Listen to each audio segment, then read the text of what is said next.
Welcome to Titiksha rooftop garden. আমি আশা করি আপনারা সবাই ভালো আছেন। এটা হচ্ছে সেই গাছটা যেটাই আমি আপনাদের সামনে লাগিয়েছিলাম এবং সেকেন্ড ফিটিং শুরু করেছিলাম। গাছটার আপডেটটা হচ্ছে এরকম এখন হয়ে আছে। এই যে সব নোট ছাড়ছে, কিছু পোকামাকড়ের জন্য নোট মানে একটু নষ্ট হয়েছে। এই যে দেখতে পাচ্ছেন এখানে একটা বেশ ভালো একটা লিডিং বেসেল আসছে একটা। এই যে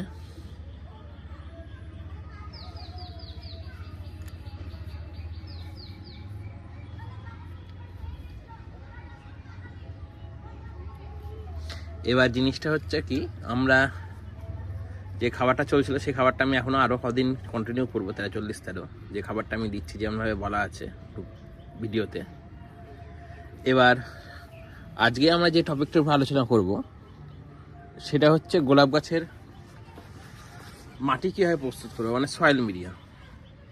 আমি তো পুরো সয়েললেস কালচার মানে হাইড্রোফোনিক সেমি হাইড্রোফোনিক্সে আমি কাজ করি। এবার যারা কাছে সিন্ডার অ্যাভেলেবিলিটি নাই তারা কীভাবে গাছ লাগাবে বা সয়েলটা কীভাবে রেডি করবে, কারণ সয়েলের একটা হচ্ছে ঠিক মতন সয়েল যদি রেডি না হয় তাহলে গাছ ঠিকভাবে সেইভাবে পারফরমেন্স করবে না। বর্ষার সময় জল জমে গাছের শিকড় নষ্ট হবে, ডাইব্যাক আসবে, নানা রকম সমস্যা হবে, আরও নানাবিধ সমস্যা আসবে। এবার সেই জন্য আমি আপনাদের সঙ্গে আজকে আমি একটা সয়েলের দুটো কম্পোজিশন আমি শেয়ার করছি।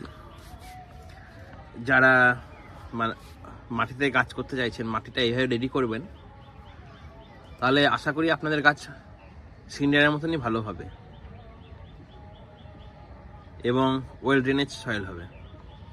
আর মাটির যে পার্সেন্টেজগুলো যেগুলো আমি মানে আপনাদের সঙ্গে শেয়ার করব, সেটা মাটির মানে বিভিন্ন জায়গার মাটির বিভিন্ন রকমের।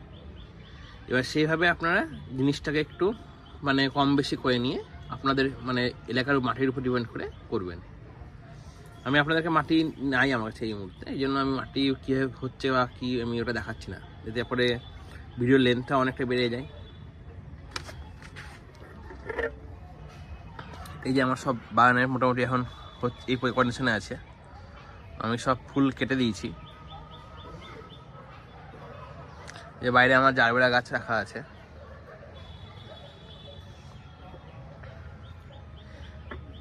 এবং এই সয়েল মিডিয়াটা হচ্ছে কলকাতার দুজন ফেমাস রোজারিয়ান, রঞ্জিত দা এবং প্রদীপ দার কাছ থেকে আমি জেনেছি, মানে আমাদের গ্রুপ থেকে ওনারা শেয়ার করেছেন এক জায়গায়, সেটাই আমি শেয়ার করছি। এবং এটা আমার একটা বন্ধু করে ভালো ফল পেয়েছে। প্রথমে মেথড 1 যেটা আছে সেটা হচ্ছে আপনার 30% বালি মাটি বা গার্ডেন সয়েল, 30% মোটা দানার বালি, 20% বালিচালা নুড়ি বা গ্র্যাভেল, মানে বালিচালার পর যে সাদা রঙের যে নুড়িগুলো পড়ে থাকে সেগুলো, 20% ভালো জাতের ভার্মি কম্পোস্ট, হাড়ের গুঁড়ো 1 কাপ টপ প্রতি, 1 চা চামচ চুন টপ প্রতি। এটা হচ্ছে একটা মেথড 1। সেটা আপনারা মাটিটাকে ভালোভাবে মিশিয়ে একটা বস্তার মধ্যে মুখ বন্ধ করে মিনিমাম 21 দিন থেকে 1 মাস রাখবেন। তারপরে আপনারা নতুন চারা গাছ রোপণ করবেন। সেই একই প্রসেসে সিন্ডারের মতনই হবে, শুধু সয়েল মিডিয়ায় চারা গাছ রোপণের ক্ষেত্রে আপনার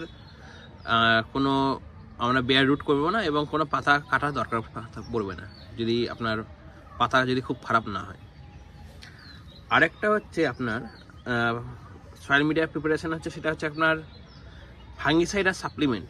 মানে যদি কারোর ফাঙ্গিসাইড মানে দিলে পরে কী হয়, সয়েলের মধ্যে যে ফাঙ্গাসগুলো থাকে সেগুলো অনেকটা অংশ নষ্ট হয়। সেটার জন্য একটা সাপ্লিমেন্ট হচ্ছে আপনার 40% সয়েল বা বালি মাটি, 40% বালি মোটা দানার বালি, 20% ভার্মি কম্পোস্ট, 1 মুঠো হাড় গুঁড়ো,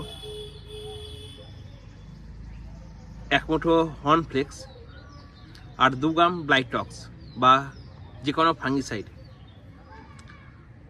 আর হচ্ছে খাওয়ার গুঁড়ো চুন 5 গ্রাম।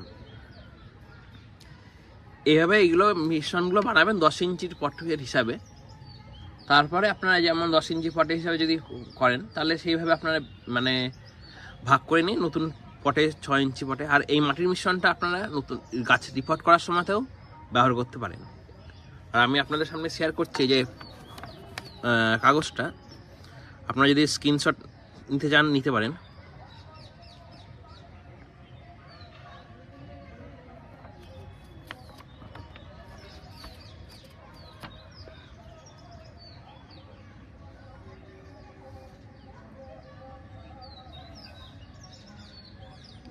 আপনারা স্ক্রিনশট নিয়ে নিতে পারেন। আমি এই দুটো যে সয়েল প্রিপারেশন মেথড বললাম,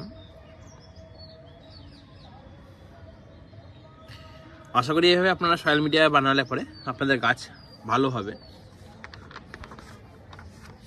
এবং ভালো রেজাল্ট পাবেন শীতকালে। আপনাদের কেমন লাগলো ভিডিওটা জানাবেন কমেন্ট বক্সে।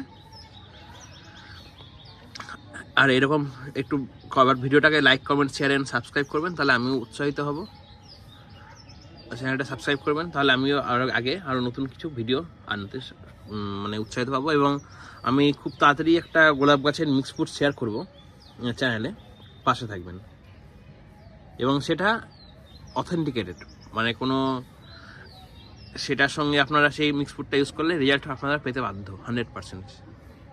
আমি যে মিক্স ফুডটা সয়েল মিডিয়ার জন্য ইউজ করি আমার কাছে।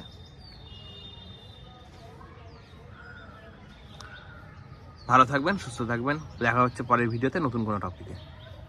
অসংখ্য ধন্যবাদ।